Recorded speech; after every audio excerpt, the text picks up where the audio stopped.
It's been 5 years since the last episode of Mindhunter. 5 long years with fading hope, without Holdenford and Tench.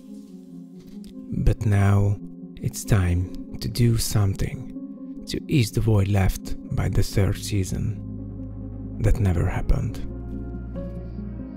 Hi guys, it's Marty, and today we're gonna dive into the cinematography of Mindhunter and try to create some shots in Mindhunter style. Like every David Fincher creation, this one also has a very unique atmosphere. Of course, from the costumes and the set design to the editing and color grading contributes to this.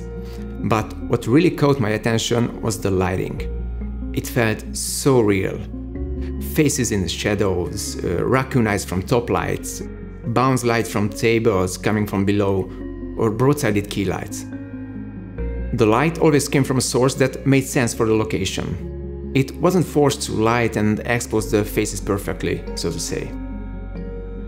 I read a great interview with Erik Messerschmidt, the director of photography of the show, where he talks about how he dislikes always using the traditional far side key because sometimes it can feel lit and unnatural. He also mentions using extra light just to add catchlight in the eyes, so that he can expose the face darker, but still feel the performance of the actor. If you are interested, you can find the link for the interview in the description below. I highly recommend it. The other interesting aspect of the show is the lens choice. David Fincher wanted to have a widescreen anamorphic look, but he doesn't like the drawbacks of using those lenses. So they shoot the whole show with spherical lens and added the characteristics in post, like barrel distortion, chromatic aberration or flares. So after gathering the required background information, it was time to put it into practice. I used my A7S III with Tamron 28-75 f2.8. I considered using some softer vintage lens, but after looking at the reference images, I felt the sharper Tamron would make more sense. Since all the lights I used were set to 5600 Kelvin, I set the camera to 6200 Kelvin to make the image warmer. In the first scene, I wanted to create a top-lit situation where the light comes from above, bounces back from the table and gives me some natural feel on my face. To create this overhead light source, I used a bounce board, a black cloth, rigged on a C-stand and pushed up to the ceiling. Then from below I shoot it with a Godox VL150 with Amaran spotlight attachment. You may ask, why did I use a spotlight instead of a regular reflector or Fresnel? Well, for 2 reasons. 1. They have a lot of speed light that needs to be controlled. And second, they have hotspots, while the spotlight provides an even illumination on the surface, so that creates a softer light when used for bouncing. The black cloth was used to make a skirt around the bounce board, which prevents the light from falling on the background. If you don't have a C-stand or a bounce board, you can simply tape the cloth on the ceiling and bounce the light off the ceiling. That will do the job. Now I got a nice moody vibe and better separation, but the background got dark and a bit flat. There is a practical light source over the kitchen counter, but it has fixed strength and color. So I added a Nanlite 6E instead, set it to 5600 Kelvin, just like my top light. It helped a lot, but the background was still too dark and the whole image was way too contrasty and felt very lit. I also wanted to give a bit more exposure to my face. So I used one more small aperture LED light, set it to 5600 Kelvin and bounced on the wall in front of me. This raised the shadow level and the scene got more believable, more natural, at least for me. The final touch was a bit of haze and the color grading. Adding the chromatic aberration was a bit tricky, since David Fincher wanted to see only cyan. But the problem is, when you create aberrations, it's bicolor. So when you manipulate the red channel, it will result in red and cyan.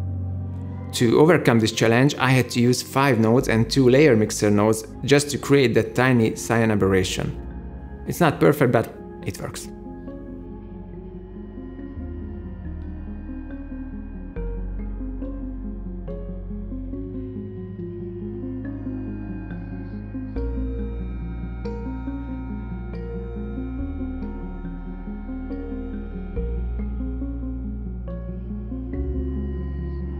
In the next scene, I really liked the direction and the quality of the practical light, so I wanted to build my lighting around it without ruining the original vibe.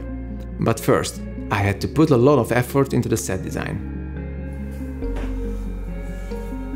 It may seem like a minor detail, but helps a lot to break up the large wall's surface, gives texture and shadows, and the color also adds to the look. But let's get back to the lighting. To emphasize the kicker light on my head, I used an Nlight 6C set to 4000 Kelvin. This time I put a grid on it to control the direction and avoid any spill light on the back wall or on the ceiling, which would have ruined my contrast ratio.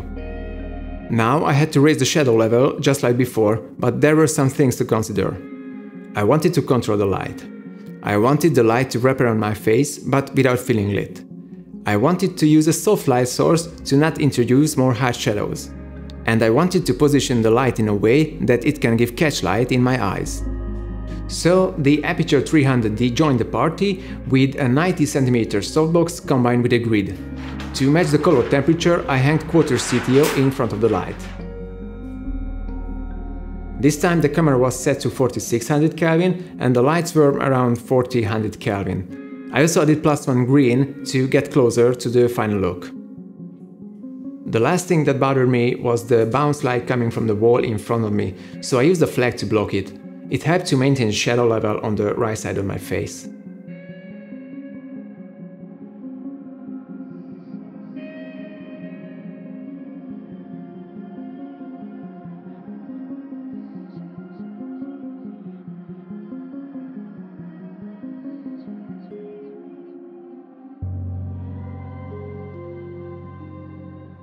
More or less I am satisfied with the results. Probably I could have gotten a bit closer to the final look in camera by setting it a few hundred kelvins warmer and adding more green. But all in all, it was great to dive deeper into the look of Mindhunter. It really helped me to let go of the idea that the face always needs to be perfectly lit. If the mood fits the story and it feels real, that's all that matters. I hope you liked this breakdown because I really enjoyed making it. This was my first video in English on this channel, but from now on the rest will be as well. If you would like to see more like this, please leave a comment down below and subscribe to the channel. See you in the next one.